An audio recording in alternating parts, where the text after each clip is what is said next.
Well, you heard it from Rita. We are pretty good at complaining, aren't we?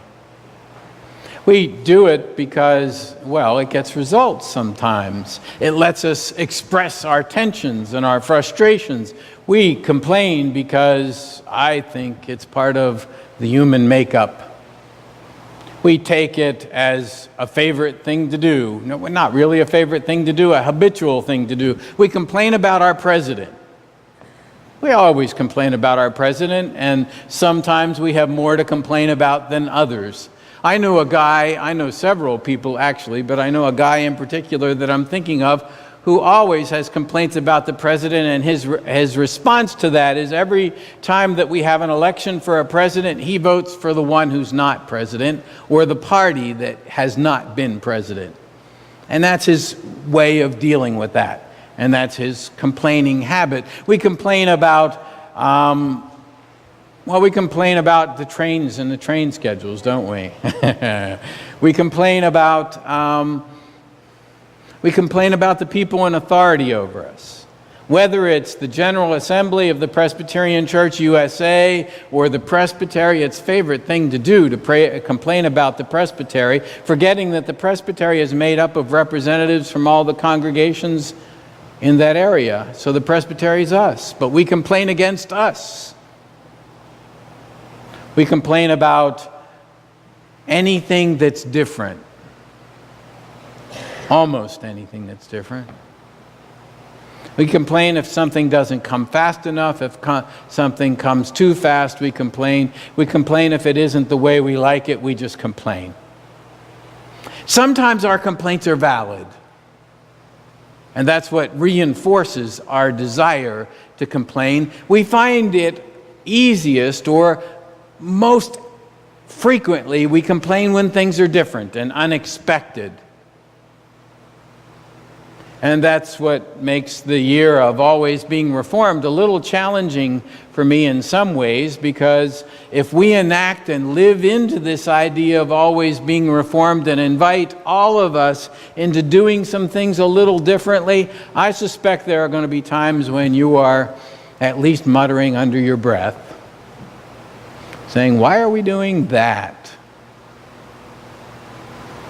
But if we are open to the movement of God's Spirit and to God speaking in new and fresh ways and calling us to be the new creatures in Christ that we are, then that's an invitation into responding to the changing world in which we live in, even as we complain about it, even as sometimes I complain about it.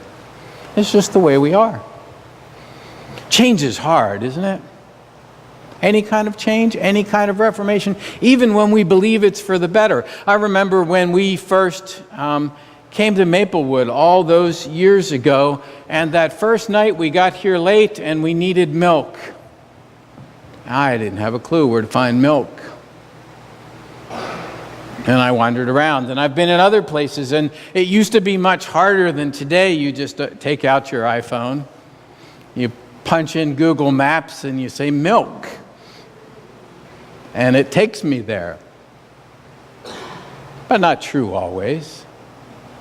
There are times when the change causes us to have to do things in a different way, and we struggle with that. We struggle when they change the iPhone system. So it's no surprise that when the people of God are set free from their slavery, they got some complaints. They got some things to say to God because they were used to a particular style and way of life. And that way of life meant that Pharaoh and the system that Pharaoh had in his nation and the living in the city meant that they could get food in a particular way. You went to the market in the middle of town, or the slave owner brought the food. There was plenty to eat, and you always knew where it was and where it was coming from and when it was coming. But now, here they were out in the wilderness. How are they going to find food? We're hungry.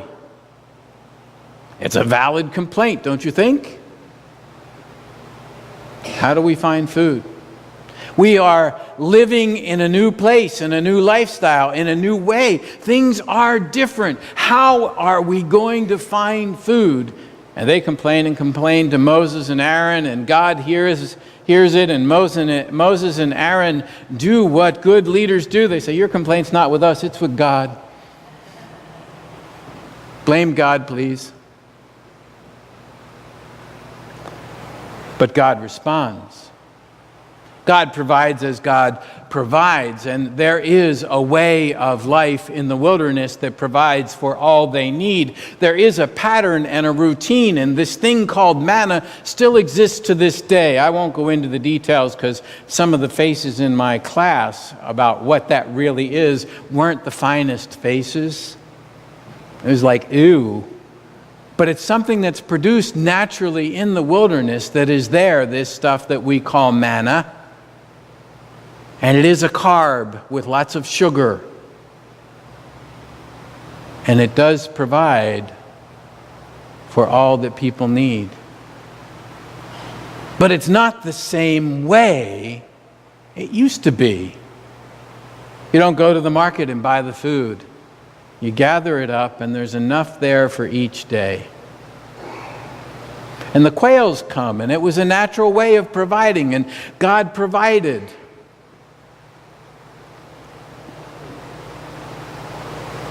It was a different way. The complaining is not over. It will never be over, and it will not ever be over as long as we all live, as much as we'd struggle for it. And I don't know, I might try Rita's, the challenge that she shared with us, although I think I'm going to struggle with that. But what I do think about is how all of that complaining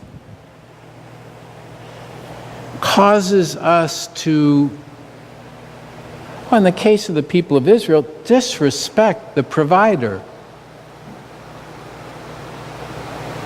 God provides. They complain. I wonder how that feels if you're God.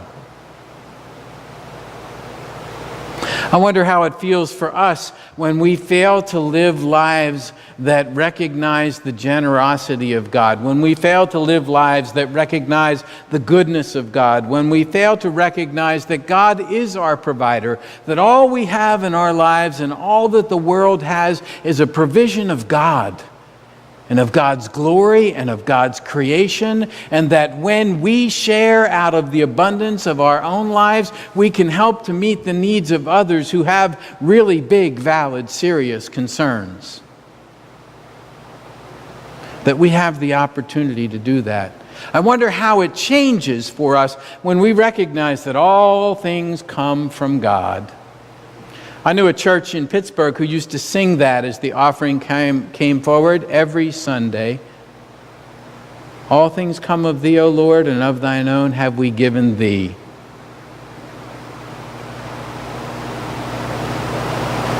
And we offer it up in thanks. We offer it up in thanks. God has been generous with us, and God is generous with us, and God provides for us. And our calling is to live lives of thankfulness and gratitude. To remember that God provides. Not oppressive rulers like Pharaoh. Not oppressive systems that see it as a trade. That's the amazing thing about the parable, I think. The parable is all about God's amazing generosity, and God pays them all. Not because of the work they did, but because they need enough. And God provides enough for all of them. God's generosity goes beyond ours, and so sometimes we complain about God's generosity because we don't understand God's generosity. At least that's what the hearers in the parable are doing, aren't they? I think so. But God, through this parable and through this reading, invites us into lives of gratitude and thanksgiving. Lives that recognize that all that we have comes from God. And let us live our lives in thankfulness and in grace and in generosity.